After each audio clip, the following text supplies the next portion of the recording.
Welcome to Healing My Mind, Video Edition by Tyrone Smith.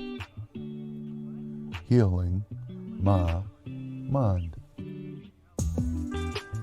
Chapter 1. A collection of Bible verses I use for mental healing. King James Version. Philippians 4, 6, and 7. Be careful for nothing, but in everything by prayer and supplication, with thanksgiving, let your requests be made known unto God. One of the hardest things to do as a believer is to let go and let God. It's easy to say trust, but how much do we really? This passage explores the need to be confident. He will not put more on you than you can bear, and for us believers to remember that His yoke is easy. Allowing the peace of God to fill both your heart and mind gives you the advantage when faced with the same problem without God. New Living Translation, 1 Peter 5 and 7. Give all your worries and cares to God, for He cares for you. Anxiety and other issues are there. We just don't know it until it has been identified. Now that we have identified the problem, He said, give it to me.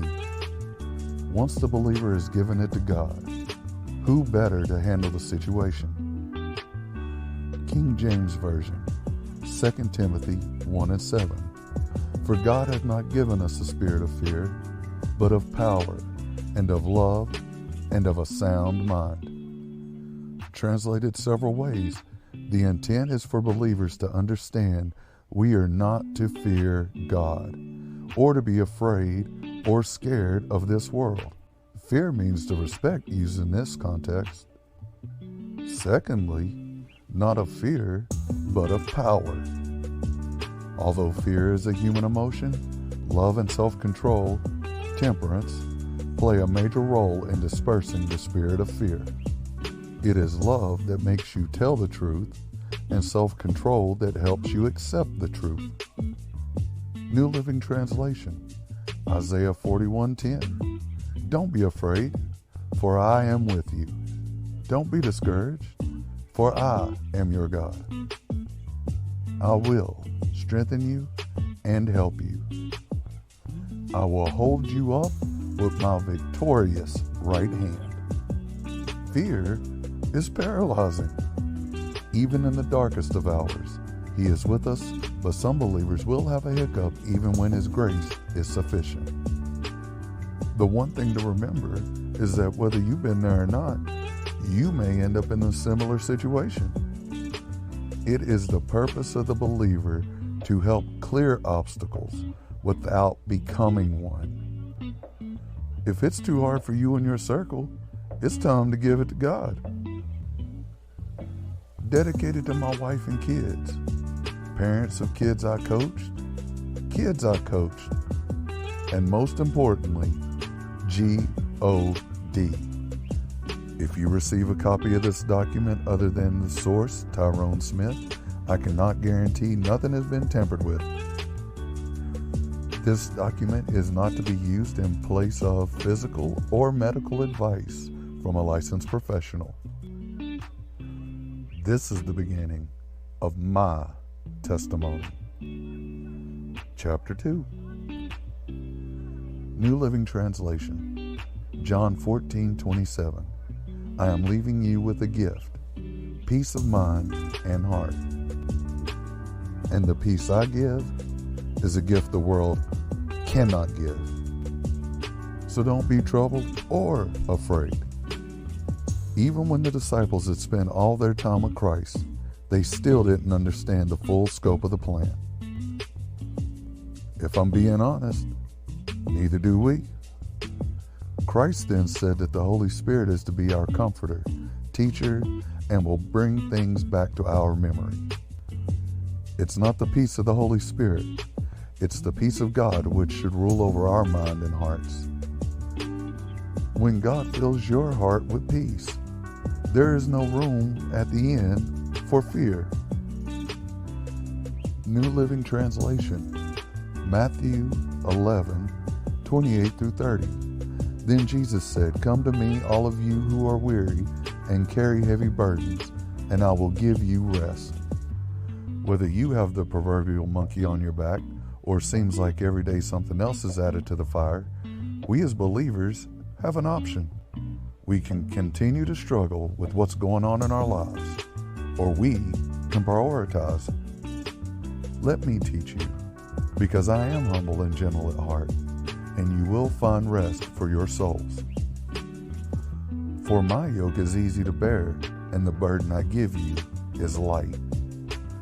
Christ will do the heavy work for us, but for most believers, the hard work is transferring their load to Christ. New Living Translation, 1 John 4:18. There is no fear in love, but perfect love casteth out fear, because fear hath torment. He that feareth is not made perfect in love. This is my reference that God is love, and to fear him as being scared is the wrong interpretation. I haven't met anyone who voluntarily took one for the team without expecting something in return. Christ's perfect love took one for us believers, and all he asks in return is to believe in him and try to be someone full of love when compared to a hateful heart which is tormented. Chapter 3. King James Version, Galatians 5:22 and 23. But the fruit of the Spirit is love, joy, peace, long-suffering, gentleness, goodness, faith, meekness, temperance. Against such there is no law. This passage begins with love. Many believers use the Ten Commandments as the go-to for certain rules. If Moses dropped a tablet, that means there were more than 10.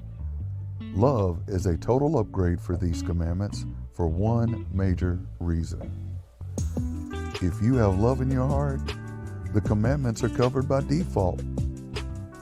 Love will not let you steal, kill, commit adultery, etc. This leaves us the rest of the fruit.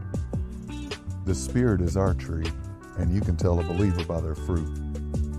This passage also states that in a world full of laws made by humans, I should attempt to correct my behavior. There is no law preventing you from growing the best fruit you can grow, thus becoming the best person you can be. King James Version, Ecclesiastes 12 and 13. Let us hear the conclusion of the whole matter. Fear God and keep his commandments, for this is the whole duty of man. God has already blessed the reading of his word. Fear is to respect, and his commandment is for us to love one another. King James Version, Matthew 22:37 through 40 reads, Jesus said unto him, Thou shalt love the Lord your God with all thy heart, and with all your soul, and with all your mind. Verse 38. This is the first and great commandment. Verse 39. And the second is like unto it. Thou shalt love thy neighbor as thyself. Verse 40. On these two commandments hang all the law and the prophets. Thank you for watching Healing My Mind.